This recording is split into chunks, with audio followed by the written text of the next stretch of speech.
fresh cut grass. Oh, I was wondering if you would maybe just accompany me to for a quick stroll of the gift shop.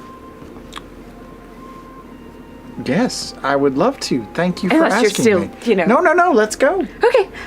What do I do with these breezers? I'll take that. I can take that. I'll take that. I'm gonna walk with mine. I'm not drinking mine. Okay, no, I gotta finish that. I can't finish mine either. This is so much. A lot of alcohol. It's noon. It's the sugar that gets you. Yeah.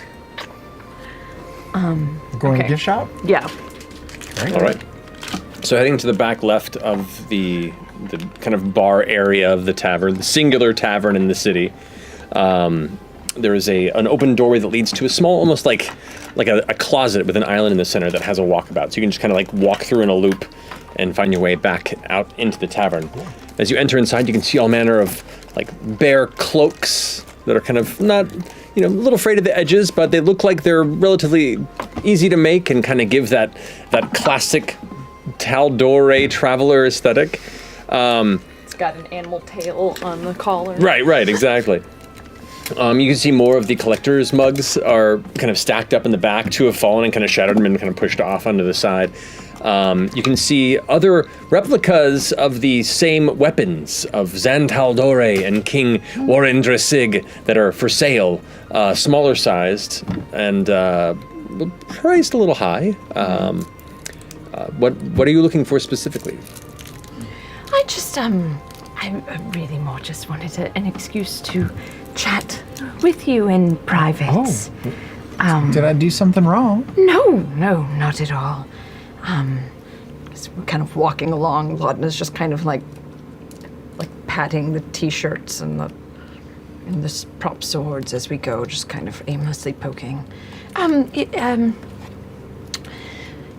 see, Imogen and I, I had a little bit of we're kind of in a rough spot. Oh. A little tiny bit of a fallout. Are you angry with her? No, she's really upset at me, and rightfully so. Why? What'd you do? Okay. You know how I have the woman, Delilah, who just kind of like talks in my head, and she was the one who like murdered me, and she's just like, I'll get you, blah. Yeah, that's pretty messed up, yeah. And you know how have you noticed Imogen like acting a little intense or on edge? Of course. Well, she's been turned into different colors, and she lost her hair, and she has horrible nightmares. Yeah, exactly. Yeah.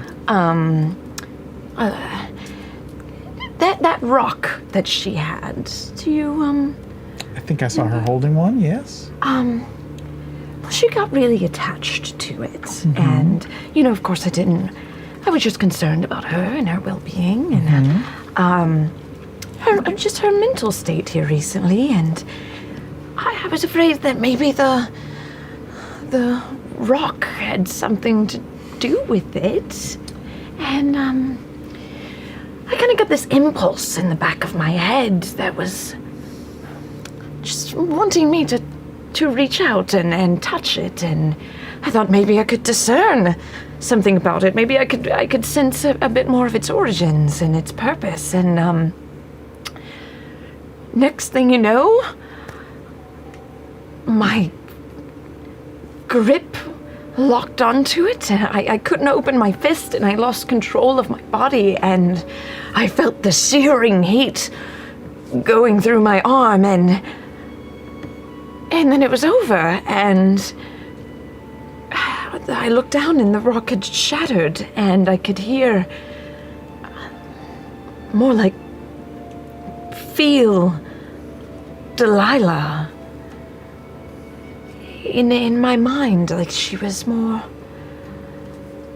powerful or satisfied, and she said something about how it was very dangerous and how she's protected us from its dangers, and And that was it. And the stone is broken. I actually still have the shards of it. And you think, okay, and you think she's upset with you because you broke her.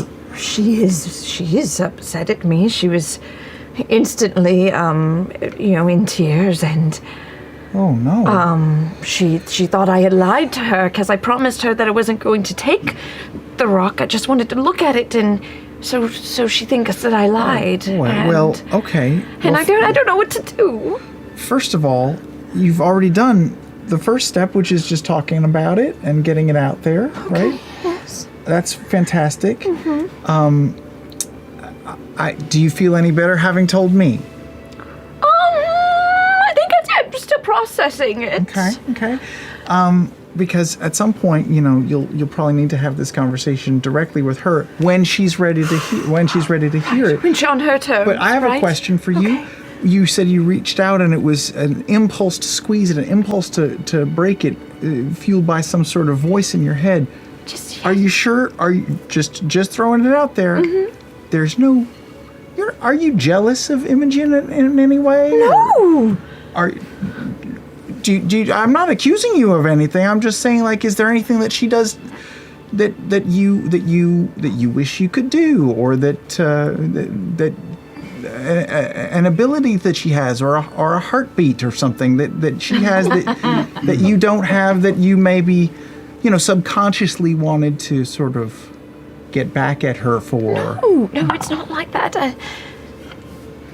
The only thing I want for Imogen is the same thing that I've always wanted for her, which is to have a life and a youth and to go out and to see the world free of any type of burden like I had to experience. You want these things for her because you can't have them yourself.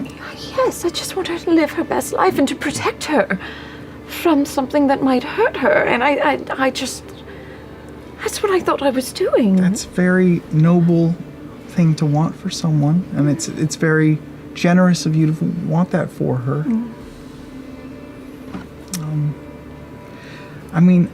I'm so sorry that you're going through this, and I would love to sort of facilitate a meeting of the minds if you'll be up for it, and maybe I could talk to her and tell her how stressed out you are. And oh boy, you just pulled out a clump of hair there.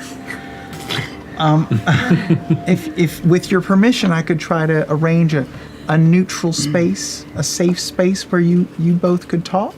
Okay. Well, like you said, I want this to all be on her terms. So,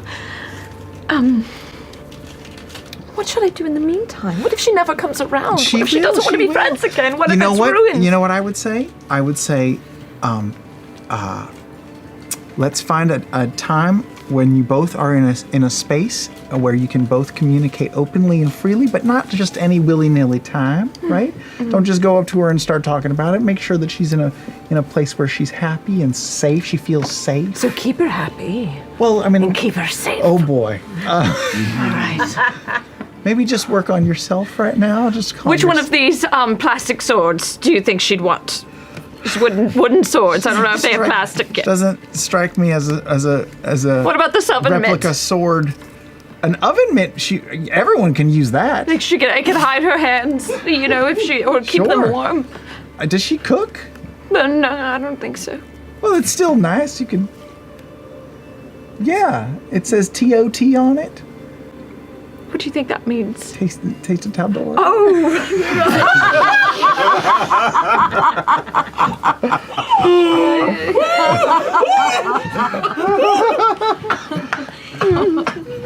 Laudna, give me your tots. Tina, come get the tots. It says tot holder right there.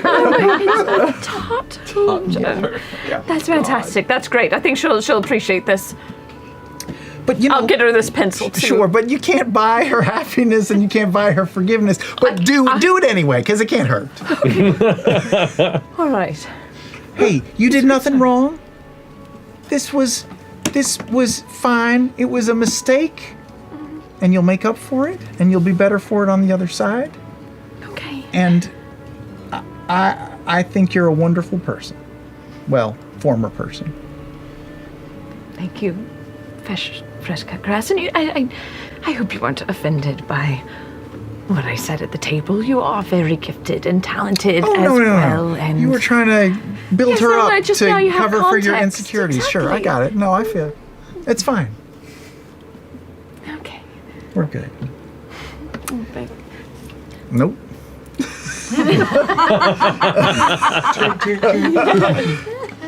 thank you. Would you like a pencil as well? Yes, I would. All right. 2 pencils on this pot holder, please. 4 silver of purchasing later, you acquire the remainder of your knickknacks and rejoin the rest of your